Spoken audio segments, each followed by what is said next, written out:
lueur de mon cœur, oui, s'illumine.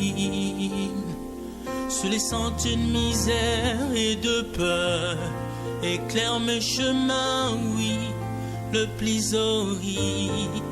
Le moment de peine et de guerre, la lueur de mon cœur, oui, s'illumine. Sous les... Hello, bonjour à tout le monde, bienvenue dans l'émission Chaise des questions et réponses. Nous allons répondre à la question de JBL 19 HD qui pose la question. Bonjour, c'était pour savoir est-ce qu'un chrétien peut utiliser les Seben Ndombolo en faisant de la musique chrétienne pour évangéliser? J'ai dit oui et j'ai dit non.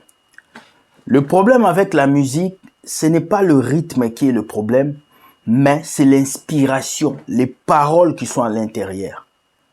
Beaucoup de chrétiens se mélangent avec cela. Quand on leur demande c'est quoi l'adoration, l'adoration ce n'est pas chanter seulement pour Dieu. L'adoration ce n'est pas seulement jouer une guitare. L'adoration ce n'est pas le piano. L'adoration c'est votre vie face à Dieu.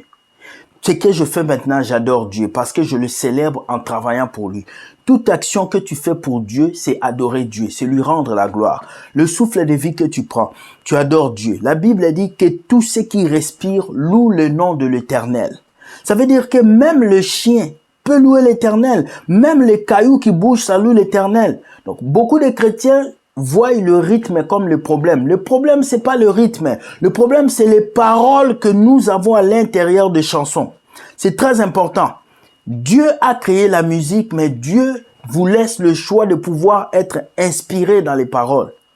Alors, je vois toujours des chrétiens qui jugent le système hip-hop, des chrétiens qui jugent la R&B, des chrétiens qui jugent le raga, des chrétiens qui jugent le zouk, des chrétiens qui disent non, la musique de Dieu doit être comme ça, comme ça. Quel est le rythme que Dieu vous dit de l'adorer dans la Bible? Il n'y a pas de verset qui nous dit qu'on doit adorer Dieu dans tel rythme. On a dit que tout ce qui respire adore Dieu.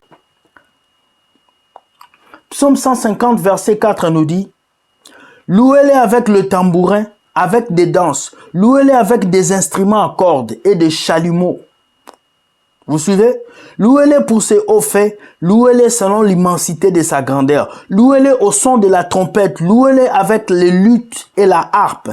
Louez-les avec tambourin et avec des danses. Louez-les avec les instruments à cordes, des chalumeaux. Louez-les avec les cymbales sonores. Louez-les avec les cymbales retentissantes. Que tout ce qui respire loue l'Éternel.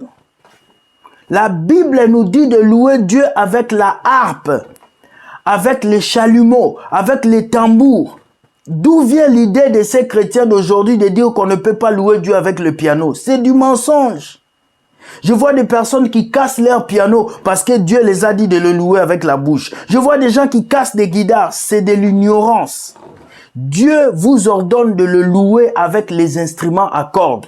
Le problème, ce n'est pas les instruments à cordes. Le problème, c'est l'inspiration et les paroles.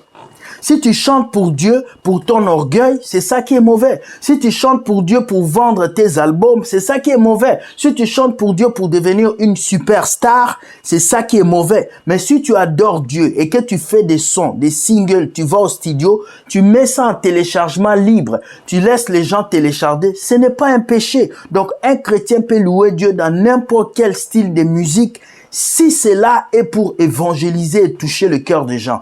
Il n'y a pas de style de musique que Dieu a tracé dans la Bible pour le louer. Il a dit de le louer avec tout, tambourin, cymbales, fanfare, trompette. Les personnes qui vous interdisent de louer Dieu avec des instruments sont des gens qui n'ont rien compris de la parole de Dieu. L'importance, c'est les paroles, ce n'est pas le rythme. L'importance reste les paroles. Quelle que soit la musique qui joue, les paroles et l'inspiration que tu as mis dedans, c'est ça qui est le plus important. Alors, est-ce qu'un chrétien peut louer Dieu dans un rythme quelconque dans le ndombolo? J'ai dit oui, parce que Dieu aime qu'on le loue. Alors, ce qui est important, c'est de louer Dieu et lui donner la gloire et le servir avec simplicité.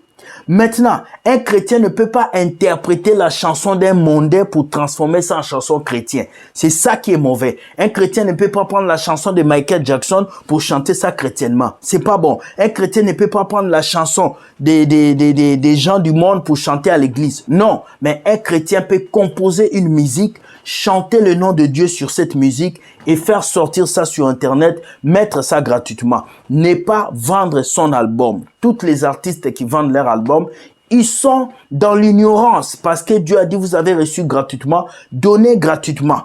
Donc j'espère que j'ai répondu à ta question mon frère. Le plus important pour un chrétien, c'est de louer Dieu avec un cœur sincère. Tu peux faire tchaka tchaka tchaka, tu loues Dieu. Tu peux avoir une voix gâtée, tu loues Dieu. Dieu ne regarde pas au style, Dieu ne regarde pas au rythme. Dieu regarde à l'état du cœur, à la disponibilité de ton cœur pour le servir. C'est très important. Sois béni et que Dieu te garde.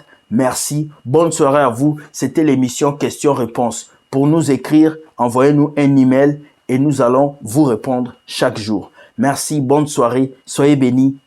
Oui, s'illumine sur les sentiers de misère et de peur. Éclaire mes chemins, oui, le plus horrible. Le moment de peine et de guerre, la lueur de mon cœur, oui, s'illumine sur les sentiers.